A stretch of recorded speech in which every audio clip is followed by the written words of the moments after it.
All right, so for this week, let's look at a couple of last little topics. The first of these is the ammonia water absorption refrigeration systems.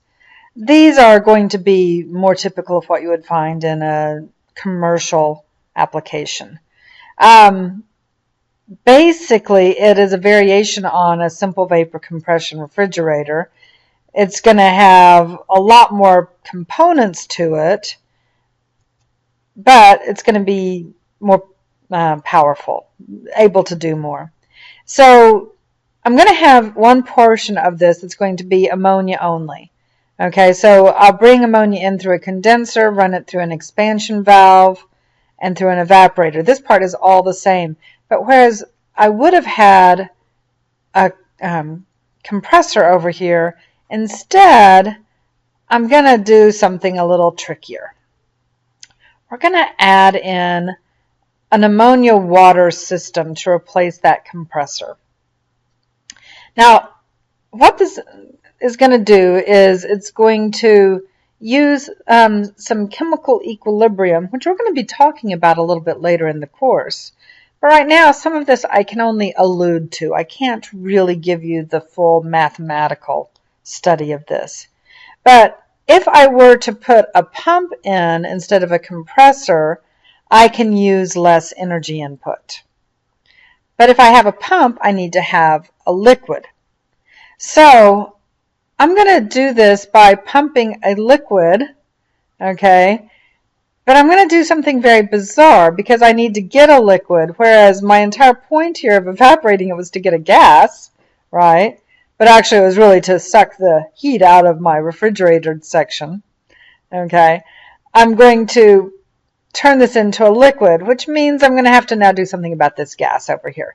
So I'm going to do this kind of back and forth thing here. I'm really adding like another little mini cycle almost over here, just that it's not a complete cycle. So this is going to come in as ammonia, pure ammonia here. And I am going to cool it off and bring in a water and ammonia mixture.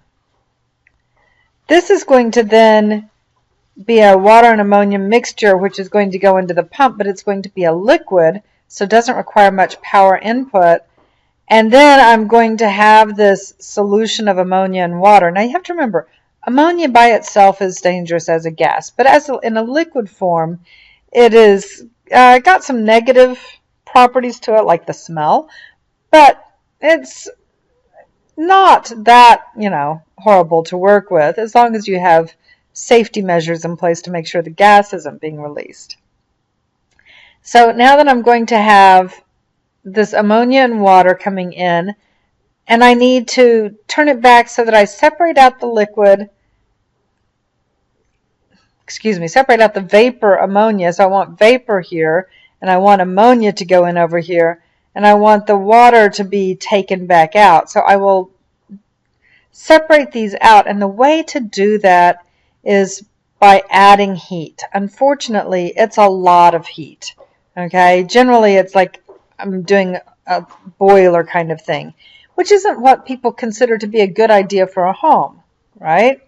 But if I have a source of fire, okay, or maybe solar heat could be used, something like that, then it will actually drive off the gaseous ammonia, and then the remainder will be liquid water with a little bit of ammonia still in it.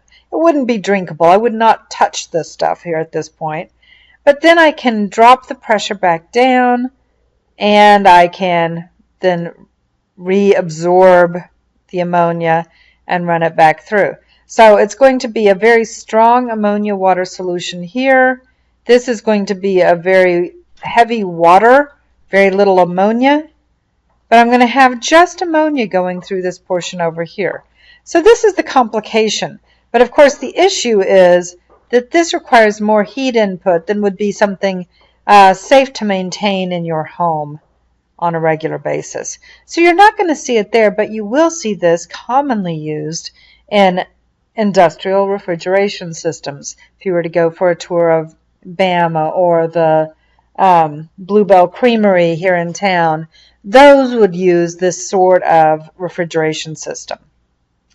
Now, the one other little topic I want to address today is the heat pump systems.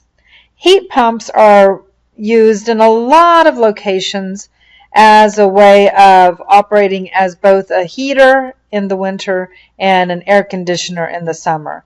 And so you have your evaporator, your condenser, your compressor, your expansion valve, all of the same devices as you would have had in a refrigerator, but they're going to be located differently, and the piping for the air flow over the condenser will produce heat in the winter, and if you run the airflow over the evaporator, it will produce air conditioning of a sort in the summer.